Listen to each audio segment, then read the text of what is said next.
आओ जीना सीखें। कहानी खामोश आवाजें।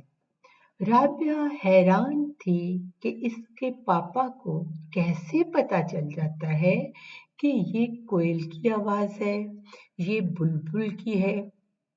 उन्हें ये भी पता चल जाता था कि ये आवाज किस सम्त से आ रही है और कितनी दूर से आ रही है। राबिया भी ये हुनर सीखना चाहती थी। एक दिन सारी फैमिली लॉन में जमा थी तो पापा ने चाय पीते हुए कहा, ये कोयल की आवाज है और अपने लॉन में मौजूद मैंगो ट्री से आ रही है। राबिया के भाई सुलेमान ने कोयल देखने की जिद की तो पापा उसे दरख्त के पास ले गए। राबिया भी साथ थी। पापा ने कहा, गौर से देखो, इन घने पत्तों में कोयल बैठी है। ये डार्क कलर की होने की वजह से आसानी से नजर नहीं आती। राबिया और सलमान ने गौर किया तो वाकई ही डार्क कलर की थोड़ी बड़ी चिड़िया मौजूद थी। इससे पहले उन्होंने सिर्फ कोयल की तस्वीर ही देखी थी।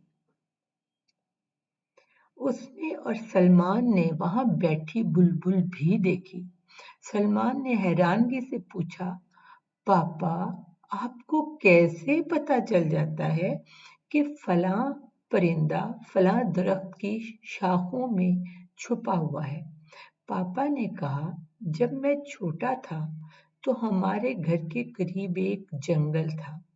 मैंने अपनी किताब में एक चीनी बादशाह के बारे में पढ़ा कि वो अवाम की अनकही बातें सुनने के लिए मुराकबा किया करता था। तो मेरे दिल में भी शौक उठा कि मैं भी खामोश आवाजें सुन सकूं। मैं अक्सर जंगल जाकर मुराकबा किया करता। मैं हैरान था कि मैं हवा की मुख्तलिफ आवाजें भी पहचान सकता था। वहीं से मैंने मुख्तलिफ आवाजें पहचाननी शुरू की। राबिया और सलमान ने पूछा, क्या हम भी ऐसा कर सकते हैं? पापा ने कहा, क्यों नहीं, ये तजर्बा कोई भी कर सकता है। सलमान ने कहा, लेकिन हमारे घर के पास तो कोई जंगल नहीं है। पापा ने कहा, हमारा लॉन तो है। इसमें भी सुबह सवेरे या शाम को आंखें बंद करके मुराकबा किया जा सकता है। आप अपनी तवज्जो परिंदों की आवाजों या हवा की आवाज सुनने की कोशिश कर सकते हैं। दोनों बहन भाइयों को ये बात बहुत अच्छी लगी और उन्होंने भी एक तजर्बा करने का फैसला कर लिया। अगले दिन मम्मा ने वादे के मुताबिक उन्हें नमाज के वक्त उठा दिया। दोनों नमाज पढ़ने के बाद लॉन में आ गए और आंखें बंद करके बैठने की कोशिश की, लेकिन उन्हें दिक्कत पेश आ रही थी। दोनों बहन भाई यकसुई हासिल न कर सके। शाम को फिर तजर्बा किया गया, लेकिन रिजल्ट कुछ खास न था। रात को पापा को बताया गया तो उन्होंने कहा, बेटा, यकसुई आहिस्ता आहिस्ता हासिल होगी।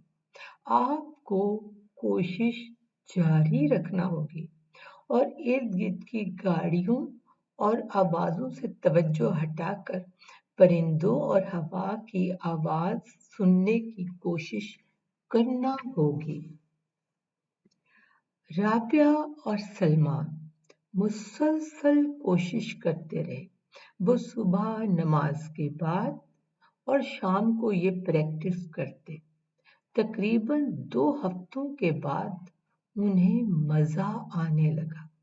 अब वो मुख्तलिफ परिंदों की आवाज की मदद से परिंदों की समत और दूरी और नजदीकी का भी अंदाजा करने लगे थे।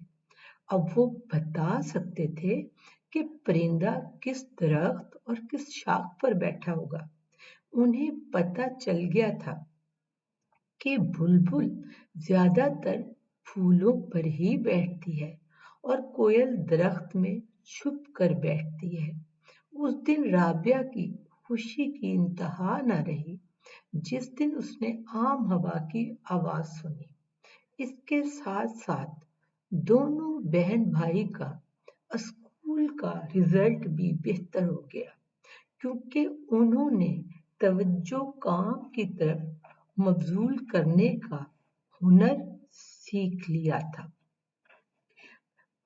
बच्चों, क्या आपने भी तवज्जो हासिल करने के लिए कभी किसी किस्म की कोई प्रैक्टिस की है? अगर की है तो शेयर करना ना भूलिएगा। अगले बुध को हम फिर मिलेंगे एक नई कहानी के साथ। तब तक के लिए बाय बाय, सो लॉन्ग, अल्लाह हाफिज।